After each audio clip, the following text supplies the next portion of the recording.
vamos a conversar con la científica Elizabeth Silvestre Espinosa. Ella es responsable nacional de Ciencia y Tecnología Ambiental del CONCITEC, PhD en Meteorología, especialista en Cambio Climático y Gestión de Riesgos. Bienvenida, muchas gracias por estar con nosotros. Buenos días, muchas gracias. Lo que inmediatamente nos provoca es la idea de preguntar por qué tenemos tanto frío, cómo se los llamados cambios climáticos, pero en realidad venimos a conversar sobre una idea, una noticia muy importante. La buena noticia de que el agujero de capa de ozono, que protege la vida de la Tierra frente a los dañinos rayos ultravioleta del Sol, se está reduciendo y que a mediados del siglo estaría totalmente cerrado. Bueno, sobre esto ha habido tanta literatura y tanta preocupación a nivel mundial que por supuesto es una muy buena y sorprendente noticia. Primero porque la pregunta es ¿qué cosa ha pasado? ¿Qué ha ocurrido? ¿Cómo nos hemos portado bien? El mundo ha respondido al desafío que se planteó desde hace varias décadas ya. Así es. En principio, muchas gracias por la invitación. Gracias. Definitivamente el tema del ozono.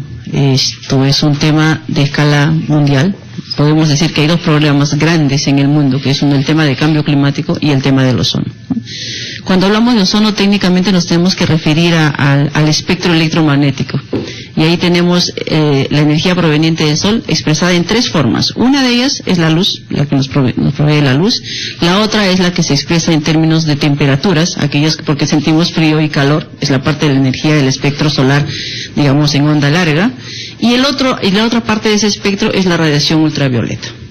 Entonces, la radiación ultravioleta, si llegara directamente a nosotros, sería realmente sería un grande problema para nosotros en términos que ya sabemos el cáncer principalmente a la piel. Felizmente la naturaleza ha creado esta capa de ozono que está a niveles de 15 kilómetros, varía entre 15 kilómetros a 50 kilómetros de altura, que es un filtro de la energía ultravioleta. Entonces eso nos permite que estamos protegidos. Lo que ha sucedido es que esta capa tiene un comportamiento de más denso en la zona ecuatorial y más fina en las zonas polares. Pero la circulación siempre pues hace que sintamos ese efecto de la radiación.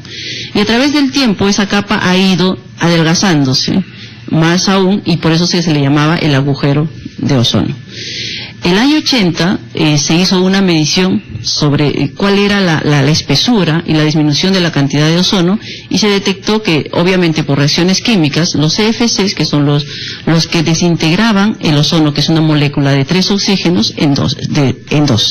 Y entonces estábamos perdiendo la capa de ozono ubicada a esas alturas. Y el agujero de ozono se estaba haciendo cada vez más extenso y la capa más fina. Se tomaron medidas, uno de ellos es en el famoso Acuerdo de Montreal, donde se dice, pues no usemos más FCs, principalmente aquellos sprays relacionados con la parte de frío, la parte de agricultura, que era la que más usaba ese elemento. Está usando, perdón, una sigla que no todo el mundo conoce. Los clorofluorocarbonados. Que es el cloro, claro, que contiene, entre todos los sprays que causan un poquito de frío, contienen esos famosos CFCs, los clorofluorocarbonados. Entonces, lo que ha sucedido es que a partir de ese Acuerdo de Montreal, el mundo entero ha dejado de usar los CFCs. Y la última medición que se ha hecho por científicos últimamente nos ha mostrado que esta capa, este agujero, ha disminuido en tamaño, y por lo tanto tendríamos un mayor filtro. ¿En qué tamaño? Se dice de 4 millones 4 millones en metros cuadrados en espacio, pero eso comparado con el grande espacio es como decir un 1% de 10 metros, digamos, ¿no? Pero eso es importante, porque el espectro es a nivel de toda la capa atmosférica, y estamos hablando de un porcentaje de toda esa ¿Qué tamaño tiene entonces? La capa es todo el globo, o sea, si nosotros hablamos comparando con el territorio, digamos, ¿cuántos? Si hablamos del Perú de 1.285.000 kilómetros cuadrados, que es el área del Perú, estaríamos hablando, por ejemplo, de una región, una localidad, digamos, digamos, Ica, provincia, no Ica, región. Pero eso es importante. Eso es muy importante porque la energía se transmite a través de ondas. Entonces, tener una reducción de ese nivel es bastante. Y en reacciones químicas, sobre todo, porque la reacción química puede ocurrir en... Ahora, lo interesante es cómo se logró esto a nivel mundial. decir, ¿cómo se acató las medidas, digamos, para no producir? Exactamente, eso es lo interesante, debido a que para que se tome una medida de esas debe haber un soporte científico. Y entonces ahí se resalta la importancia de la ciencia. La ciencia ha identificado que hay un proceso químico que involucra la disminución del agujero de ozono por una interacción química entre el ozono y el CFC. Por lo tanto, probado eso, escrito, publicado a nivel internacional, es algo que no se puede refutar, porque el científico está justamente para decir qué es lo que pasa y buscar las soluciones. Entonces, a raíz de ese descubrimiento científico, realizado por científicos y publicados, es que nosotros, el mundo entero, adopta esa medida y pues se comienza a hacer el proceso de la reducción. Y lo que está ocurriendo ahora justamente también es que los científicos hacen la medición y dicen, esto se está reduciendo. Entonces, lo que quiero resaltar es que la importancia del rol del científico para tomar estas decisiones de gran importancia. ¿Y por qué se reduce más la capa de ozono, el agujero es mayor o la radiación es mayor, por ejemplo, en zonas como Arequipa? ¿Tiene que ver, es el lugar donde usas el spray o ahí donde contaminas no necesariamente ese es el hueco? No. El asunto es, como decía, la capa de ozono varía entre 15 y 50 kilómetros. La mayor espesura está en la región ecuatorial, o sea, en la región del Ecuador, cerca del Ecuador. Y si te vas acercando hacia los polos, norte o sur, este espesor va disminuyendo. Y por eso que Arequipa está casi más al sur, entonces el espesor cada vez en el caso de Chile, por ejemplo, entonces, el espesor, por supuesto, es mucho por eso que más el sol en esos lugares. Exacto. ¿Y podría desaparecer entonces estos...?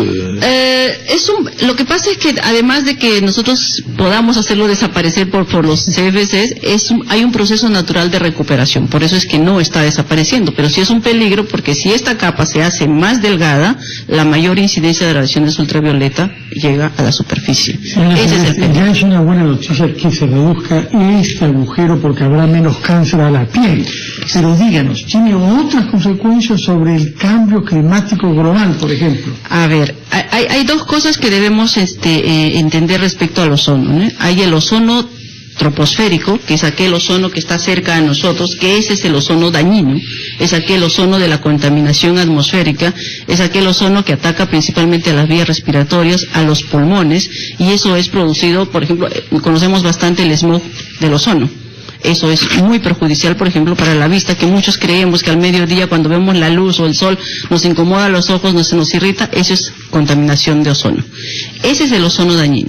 El otro ozono, que es el ozono estratosférico del cual estábamos hablando, ese es el ozono, digamos, sano. Es el que nos protege de la radiación ultravioleta. Entonces hay que diferenciar. Cuando hablamos de cambio climático, nos remitimos al comportamiento de la atmósfera baja, abajo de los 15 kilómetros. Entonces, en cambio climático tenemos que analizar ese contexto. Y entonces, los efectos del cambio climático, principalmente para nuestra región, están sustentados en los cambios de los eventos extremos. Esto es, cambios de temperaturas, cambios de precipitaciones. Y entonces, si eso lo relacionamos con el comportamiento atmosférico y la contaminación ambiental, podemos decir que podría haber mayor concentración de estos contaminantes próximos a nosotros. Un aspecto importante, por ejemplo, con respecto a lo que mencionaba Raúl del frío, sabemos que los contaminantes, cuando hace más frío, estos se ponen más densos y por lo tanto bajan más cerca a la superficie. Entonces estaríamos respirando mayor contaminación. Esto lo llevamos al cambio climático. Si esto se intensificara, porque el cambio climático está haciendo eso, entonces tendríamos más contaminación próxima a nosotros. Interesante. Esa es la relación. Bueno, además, tenía ya anunciarnos usted el lanzamiento de un programa, Cintia. Sí, Raúl.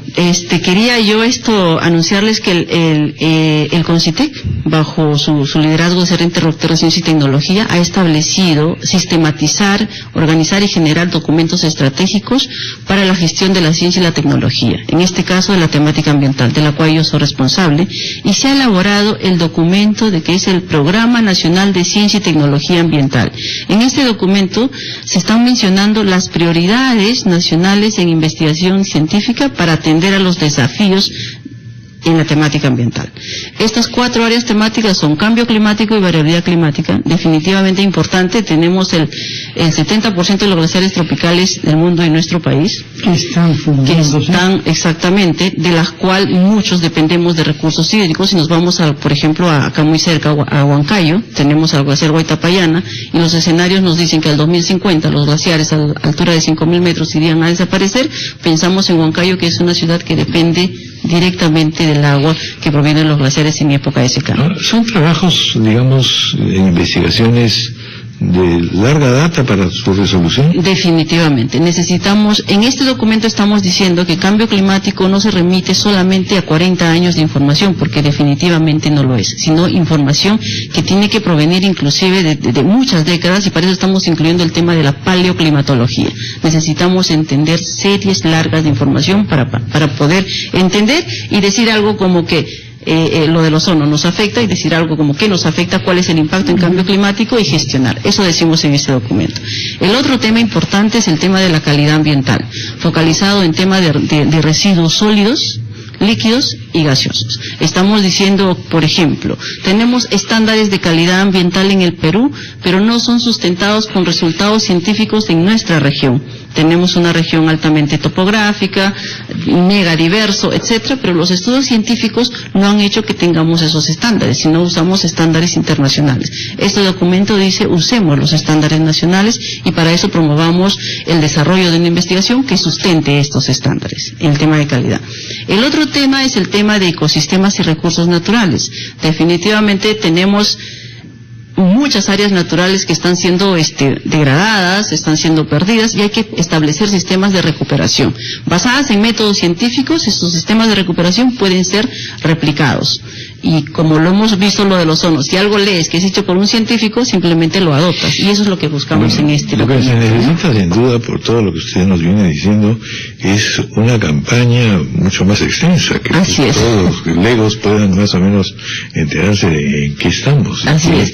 Y decirte, el último tema es gestión de riesgos. Está hablando del frío, tenemos una zona altamente volcánica en la región sur del país, somos un país altamente sísmico, han desaparecido ciudades por movimientos en masa propios dinámicos del suelo, y nosotros no hemos hecho gestiones ni hemos prevenido porque no estamos estudiando científicamente estos aspectos, y ese es el cuarto tema incluido. Y para decirte sobre la campaña, es que realmente tenemos solo en el Perú 1.065 investigadores, publicaciones ambientales, de los 15.000 en total. Y eso nos pone en un récord inferior a los países vecinos en Latinoamérica. Significa entonces que necesitamos promover, y la temática ambiental es de importancia internacional. No es solamente algo que afecte el país, porque el tema ambiental no tiene fronteras. Si hablamos de atmósfera, estamos hablando de lo que nosotros a los meteorólogos decimos de teleconexiones. Algo, si se para una mariposa en el Perú, es porque algo ha ocurrido en otro lugar del mundo. Muy bien. Entonces, ese es el tema que tenemos. Bueno, muchas gracias, doctora Elizabeth Silvestre, sumamente interesante. Muchas gracias, y muchas gracias por la invitación. 9:19, 9:20 minutos de la mañana, vamos a hacer una pausa.